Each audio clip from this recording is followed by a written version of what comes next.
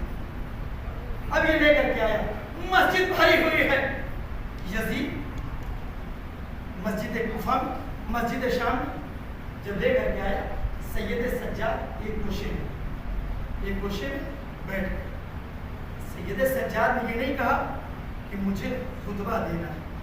اگر سید سجاد کہہ دیتے کہ مجھے خطبہ دینا ہے وہ بات نہیں ہوتی کہ جو ہونے والی تھی. یعنی کہنے کا مقصد یہ ہے عزیزان محترم کہ برے حالات کو بیزار حالات کو اگر فرصت میں جو بدل دے اسے سید سجاد کہتے ہیں. یعنی جس راستے کو حق و حقانیت کے چھپانے کے لیے آمادہ کیا گیا تھا اسی راستے کو سبات حق کے لیے جو آمادہ کر دے اسے سید سجاد کہتے ہیں. سید سجاد مجھ میں انہوں نے نہیں کہا کہ مجھے خطبہ دینا ہے مجھے بولنا ہے. عزیزان محترم اب یزید نے کیا کیا ایک بکا ہوا خطیب بلایا. بکا ہوا خطیب آیا اور آنے کے بعد یزید نے کیا حکم دیا کہا ممبر پہ جاؤ جانے کے بعد تقریر کرو میرے باپ کی اور ابو سفیان کی تعریف کرو. عزیزان محترم ذاکر ممبر پہ گیا شروع کرتا ہے کہ ساری تعریفیں جتنے بھی فضائل جتنے بھی اکرام جتنی بھی فضیلتیں ہیں ساری چیزوں کے مالک یا تو یزید ہیں یا امیر شام. اس کے بعد کیا کہتا ہے کہ اگر تم لوگ چاہتے ہو کہ رضا الہی مل جائے تو تمہیں ان دونوں کو راضی کرنا پڑے گا. اگر تم لوگ چاہتے ہو کہ بہشت چلے جاؤ تو اس کے لیے تمہیں ان کی رضا شرط ہے. اگر یہ راضی ہو گئے دونوں تو تمہیں جنت بھی مل جائے گی. قسم خدا کی سید سجاد کا فقط ایک جملہ کیا کہا سید سجاد نے یہی تو کہا کہ جب یہ گفتگو کر رہا ہے اسی دوران مجمع سے ایک مرتبہ گوشے سے آواز دیتے ہیں. کیا کہا سید سجاد نے کہا کہ ویلو کا ایھا القاتل. ایک جملہ جناب سید سجاد نے یہ بولا. آپ انصاف سے بتائیے کہ مجمع کے اندر کیفیت کیا ہوگی جہاں مجمع خاموش ہو اور فقط ایک انسان پیچھے سے اگر آواز دے کہ ویلو کا ایھا القاتل. پورا مجمع کہاں دیکھے گا؟ پورا مجمع متوجہ ہوگا کہاں؟ اس شخص کی طرف یہ بول کون رہا. جب لوگ متوجہ ہوئے تو کیا دیکھا کہ سید سجاد جنہیں خارجی کہہ کر کے بلایا گیا. کہا سید سجاد نے سید سجاد کہتے ہیں کہ ویلو کا ایھا القاتل اشتریت مرضات المخلوق بسخط الخالق کہ تیرے پر لعنت ہو کہ تو مخلوق کو راضی کرنے کے لیے خدا کو ناراض کرتا ہے. جب یہ جھوٹا عزیزان محترم یہاں پر رسالت پڑھا محمد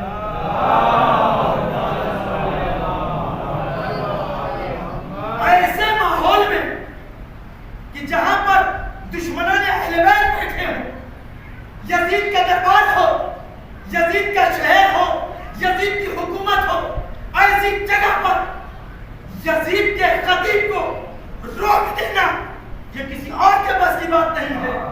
اگر یزید کے خطیب کو اگر کوئی روک سکتا ہے تو اسے سید سجاد کہتے ہیں. یعنی اس کے دربار کون روکے گا؟ جب سید سجاد نے جب اسے روکا پورے مجمع کے اوپر خاموشی طاری ہوئی.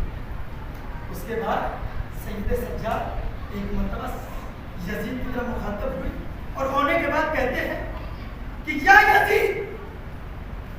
اندازہ تو لگائے عزیزان محترم یہ تو دنیا میں نہیں ہوتا لیکن یزید کی جو امام المسلمین بن کر کے بیٹھا ہے اسی کے دربار میں اسی فوج کے سامنے اگر کوئی اے یزید کہہ دے کتنی بڑی بات ہے. یہ تو علی کے شیر کا طاقت ہے. علی کے شیر کا جو شور جلوہ ہے کہ جو یزید کے دربار میں یزید کہہ کے بلا. سید سجاد نے یزید سے کہا کہ تو مجھے اجازت دے دے کہ میں ان لکڑیوں پر چلا جاؤں، میں ان لکڑیوں پر چلا جاؤں۔ یعنی پتا چلا کہ جس منبر سے یزید زندہ باد ہونے کے نعرے لگے، اگر یزید کی کوئی مد و ثنا کرتا ہے تو وہ پھر منبر نہیں ہے بلکہ وہ لکڑیوں کا ڈھیر ہے، اسے جلا دینا چاہیے۔ سید سجاد نے یزید کے دربار میں کہا مجھے جانے دے، لیکن یزید سید سجاد کو اجازت نہیں دیتا، سید سجاد کو اجازت نہیں دیتا۔ لوگوں نے اصرار کیا، لوگ کیا کہتے ہیں، یہ تو بیمار ہے، یہ تو لاچار ہے، اسے کیا آئے گا، تو اسے اجازت دے دے۔ لیکن یزید کہتا میں اجازت نہیں دیتا۔ ایک مرتبہ ہوا، لوگوں کا اصرار بڑھا، 2 مرتبہ ہوا، لوگوں کا اصرار بڑھا، 3 مرتبہ ہوا، لوگوں کا اصرار بڑھا۔ پتہ ہے عزیزان محترم، یعنی سید سجاد کو یزید خوب پہچانتا تھا۔ جب لوگوں کا اصرار بڑھا، یزید نے کہا تم کہتے ہو یہ لاچار ہے، یہ بے کس ہے، یہ بیمار ہے، تمہیں پتا ہے، ٹھیک ہے، یہ 6 مہینے کا سفر کر کے آیا ہے، یہ تھکا ہوا ہے، اس کا باپ شہید ہو گیا، اس کے گھر والے اسیر ہو گئے، لیکن اس کے باوجود بھی اگر یہ منبر پہ گیا تو اس وقت منبر سے اترے گا نہیں جب تک مجھے نہ رسوا کر دے، جب تک میرے گھر والوں کو رسوا نہ کر دے، جب تک مسلمان کو رسوا نہ کر دے، اس وقت تک یہ منبر سے نہیں اترے گا۔ عزیزان محترم، یزید خوب پہچانتا تھا یہ علی کا شیر ہے۔ لوگوں کا اصرار بڑھا، کہا اسے کیا پتا ہوگا، اجازت دے دے، بولنے کی اجازت دے دے، کیا بولے گا یہ، اسے آتا کیا ہوگا۔ یزید کہتا ہے تم اسے نہیں پہچانتے ہو، یہ کسی بقال کا بیٹا نہیں ہے، یہ کسی گوار کا بیٹا نہیں ہے، کسی اہل غیرے کا بیٹا نہیں ہے، بلکہ یہ اہل بیت کی ایک فرد ہے۔ یعنی اس کے لیے اس کو علم ایسے دیا گیا ہے کہ جیسے ایک پرندہ اپنے بچے کو رزق دیتا ہے، اپنے بچے کو کھانا کھلاتا ہے۔ عزیزان محترم، اجازت ملی، سید سجاد ان لوگوں کو یہاں پہ رک کر کے ایک جملہ کہنا چاہتا ہوں عزیزان محترم، تاکہ بات واضح ہو سکے کہ سید سجاد کون ہے اور بنی امیہ کون ہے۔ اس لیے کہ سید سجاد نے جو چیزیں کی ہیں شام میں، وہ کیا کیا کرامات امام سجاد کی۔ بنی امیہ نے کتنے سال محنت کی اور سید سجاد نے کتنی دیر تقریر کی۔ دمشق کی جامع مسجد میں جو سید سجاد نے خطبہ دیا ہے، علماء نے جو اسے نقل کیا وہ یہ کہا کہ 35 منٹ یا 40 منٹ یا 45 سے زیادہ سید سجاد نے خطبہ نہیں دیا۔ یعنی سید سجاد نے جو دمشق کی جامع مسجد میں منبر پہ گئے وہ 40 سے 45 منٹ خطبہ دیا۔ کس کے خلاف دیا؟ بنی امیہ۔ بنی امیہ کون ہے؟ آپ کے سامنے خاکہ پیش کر دیتا ہوں۔ عبد مناف جس کے 2 بیٹے ہیں، ایک بیٹے کا نام عبد الشمس ہے، دوسرے کا نام ہاشم۔ عبد الشمس جس کے بیٹے کا نام امیہ، امیہ کے بیٹے کا نام حرب، حرب کے بیٹے کا نام ابو سفیان، ابو سفیان کے بیٹے کا نام یزید اور معاویہ، یعنی یزید اور معاویہ دونوں بھائی تھے۔ اس کے بعد معاویہ کا ایک بیٹا جس کا نام یزید اور یزید کا ایک بیٹا جس کا نام معاویہ، یعنی یزید کا بڑا بھائی بھی معاویہ، یزید کا بیٹا بھی یزید اور یزید کا پوتا بھی معاویہ۔ ادھر عبد مناف کے جو دوسرے بیٹے جن کا نام ہاشم، ہاشم کے بیٹے کا نام عبد المطلب، ان کے بیٹے کا نام عبداللہ، ان کے بیٹے کا نام محمد، ان کی بیٹی کا نام شہزادی، یعنی جو ادھر کے تھے اس سلسلے کو بنی امیہ کہا جاتا ہے۔ یعنی عبد مناف، عبد الشمس، امیہ، حرب، امیہ، ابو سفیان، معاویہ اور یزید کا بیٹا معاویہ، اور اس پورے سلسلے کو بنی امیہ کہا جاتا ہے، اور جو یہ سلسلہ اسے بنی ہاشم کہا جاتا ہے۔ اب بنی امیہ کی محنتیں کیا کیا ہیں سن لیجیے۔ شام میں سید سجاد خطبہ پہ رہے۔ سب سے پہلا سوال یہ ہے کہ شام فتح کب ہوئی؟ اس لیے کہ حکومت شام میں کب ہوئی؟ تاریخ پیش کر رہا ہوں عزیزان محترم، اور اس کے بعد جناب سید سجاد کے فقط خطبے کے 2 جملے آپ کی خدمت میں پیش کروں۔ شام جو فتح ہوا ہے وہ خلیفہ اول کے زمانے، یعنی خلیفہ اول کے دنیا میں 4 دن ان کے باقی تھے، یعنی 4 دن کے بعد وہ دنیا سے گیا، اس وقت یہ شام فتح ہوا اور یہ اپنے لشکر کے ساتھ شام کو فتح کیا۔ اس کے بعد دوسرا لشکر جب دوسرے خلیفہ آئے اور انہوں نے بھی لانے کے بعد اس کے جو ہے کمانڈر کو چینج کیا، اس کے بعد اپنا کمانڈر لے کر کے ابن عبیدہ، اور لانے کے بعد 1 سال تک شام کے اوپر محاصرت کیے گئے، یعنی سن 14 ہجری میں شام فتح ہوا۔ جب شام فتح ہوا تو خلیفہ، اس لیے کہ اس زمانے میں آج کے زمانے سے وہ زمانہ بہت فرق کرتا تھا۔ آج کے زمانے میں ہر ملک کا، ہر شہر کا ایک حاکم ہوتا، لیکن اس زمانے میں اگر کسی ایک ملک کا ایک حاکم ہوتا تھا اور جتنے بھی اسلامک ملک ہوتے تھے اس کی حکومت ہر ملک میں ہوتی تھی، لیکن گورنر یہ بناتا تھا۔ جب دوسرے خلیفہ آئے اور آنے کے بعد انہوں نے اپنا گورنر جسے بنایا ہے شام میں 14 ہجری میں، وہ یزید کو بنایا۔ یزید کون ہے؟ یزید معاویہ کا بڑا بھائی ہے۔ یزید آیا تخت حکومت پر گورنر بن کر کے، اور 4 سال تک یزید نے حکومت کی ہے۔ اس کے بعد ایک طاعونی بیماری میں وہ ختم ہو جاتا ہے۔ اس کے بعد اس کی جگہ پر کون آتا ہے؟ معاویہ آتا ہے۔ معاویہ گورنر بن کر کے آتا ہے، اور اس کے بعد اس نے حکومت کب تک کی ہے؟ معاویہ نے یعنی جو یزید تھا اس نے سن 14 ہجری سے سن 18 ہجری تک، یعنی 4 سال تک وہ گورنر رہا، اور سن 18 ہجری سے سن 35 تیسرے خلیفہ جو دنیا سے گئے وہ 35 ہجری میں، یعنی سن 35 ہجری تک گورنر کون ہے؟ معاویہ ہے۔ یعنی اور اس کے بعد 5 سال تک اہل بیت کی حکومت رہی، لیکن اس میں بھی گورنر کے جو فرائض کو انجام دے رہا تھا وہ معاویہ تھا، یعنی 40 سال، یعنی 18 سے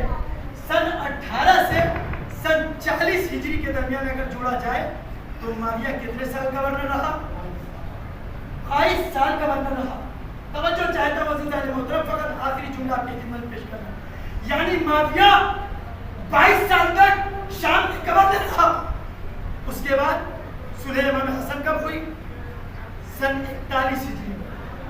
سن 41 ہجری سے سن 60 ہجری تک معاویہ شام میں حاکم رہا۔ کتنے سال ہو گئے؟ سن 41 سے سن 60 تک اگر جوڑا جائے تو 20 سال، یعنی معاویہ گورنر کتنے سال رہا؟ 22 سال۔ حاکم کتنا رہا؟ 20 سال۔ ٹوٹل کتنے ہوئے؟ 42 سال۔ 4 سال اس کے بڑے بھائی نے حکومت کی، کتنے سال ہوئے؟ 46 سال۔ یعنی بنی امیہ نے شام میں کتنے سال حکومت کی؟ 46 سال تک۔ بنی امیہ نے کتنے سال تک حکومت کی؟ 46 سال تک۔ حکومت میں کیا کیا پتہ ہے عزیزان محترم؟ کیسے کیسے پروپیگنڈے کیے تھے اس نے، یعنی کیا کیا پھیلایا تھا لوگوں کے ساتھ۔ یعنی لوگ یہ نہیں جانتے تھے کہ جناب حمزہ جس مذہب جس مسلک میں ہے اسی مذہب میں امام حسن اور امام حسین ہیں۔ لوگوں کو یہ نہیں پتا تھا کہ رسول خدا نے جو حدیث فرمائی کہ حسن و حسین جنت کے سردار ہیں۔ صلوات پڑھیں محمد والے۔ عزیزان محترم، بیدار ہو کر کے سن لیجئے، آخری جملہ آپ کی سماعت کے حوالے کرنے جا رہا ہوں۔ یعنی بنی امیہ نے شام کے دربار میں، شام کے ملک میں کتنے سال حکومت کی؟ 22 سال گورنر رہا، 20 سال حاکم رہا، 4 سال بڑے بھائی نے حکومت کی، یعنی ٹوٹل 46 سال۔ علماء نے پوچھا کہ سید سجاد نے تقریر کتنے منٹ کی؟ توجہ چاہتا ہوں، سید سجاد نے تقریر کتنے دیر کی؟ یعنی پتہ چلا کہ 46 سال کی بنی امیہ کی محنت پر جو 46 بیچ میں پانی پھینک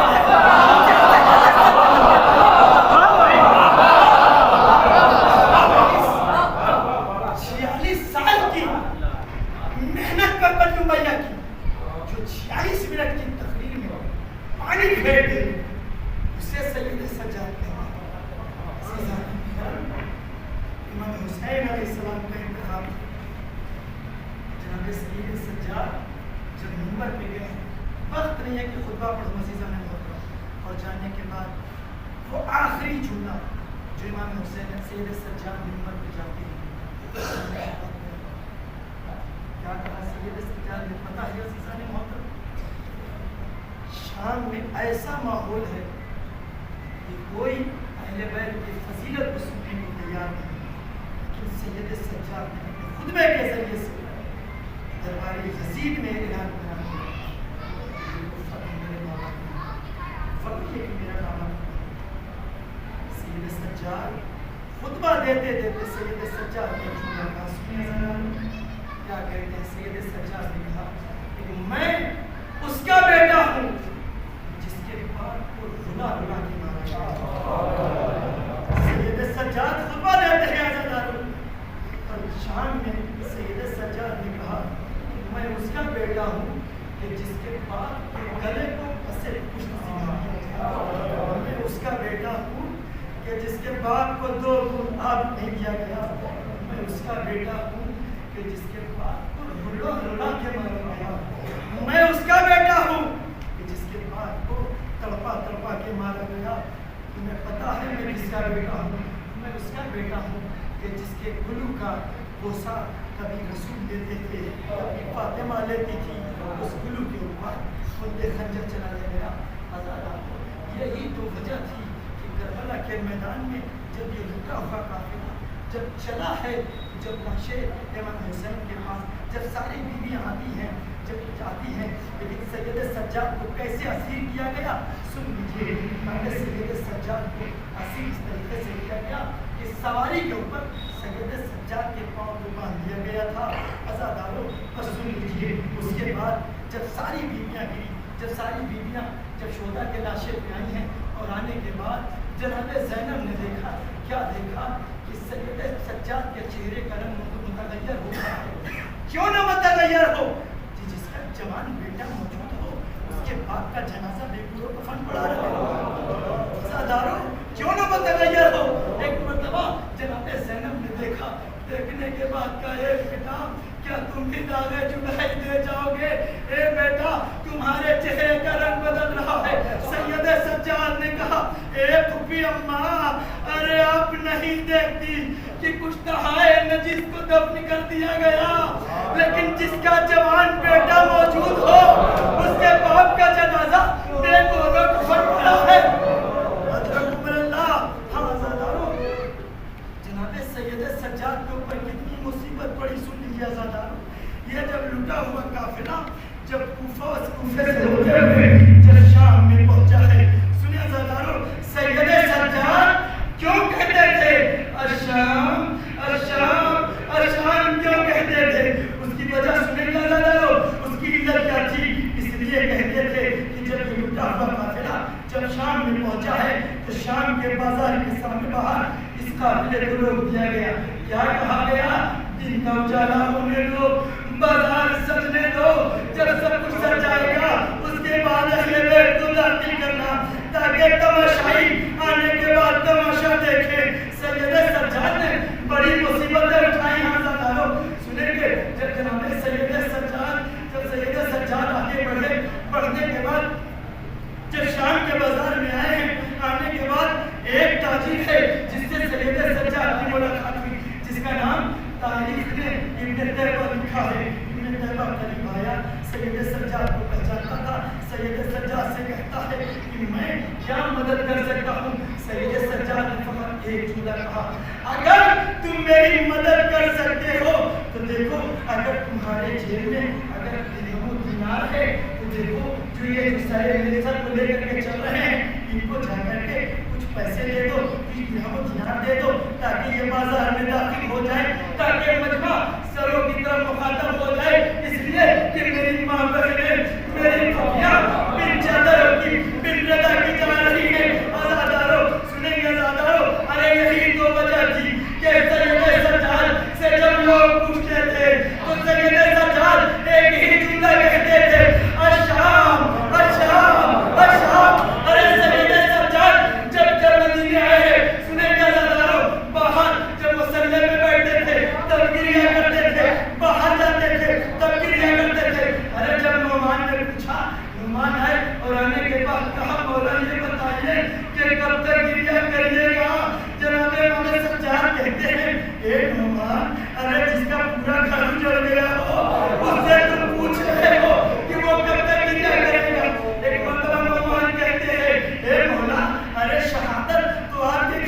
میراث ہے.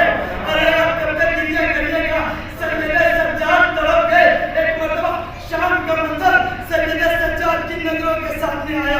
اس کے بعد سید سجاد کہتے ہیں اے نعمان تو ٹھیک کہتا ہے کہ شہادت ہماری میراث ہے، لیکن اتنا بتا دے کہ کیا میری ماں بہنوں کا بن چادر کے دربار شام میں جانا، بازاروں میں جانا، کیا یہ بھی میراث ہے؟ ارے سید سجاد کتنا روتے. آج 25 محرم ہے آج اس کا جنازہ اٹھے گا. اور سن لیجیے جب جناب سید سجاد، اس لیے کہ بڑی عاشق کے گھر کا یہ پہلا جنازہ ہے کہ بڑی دھوم سے اٹھایا جائے گا.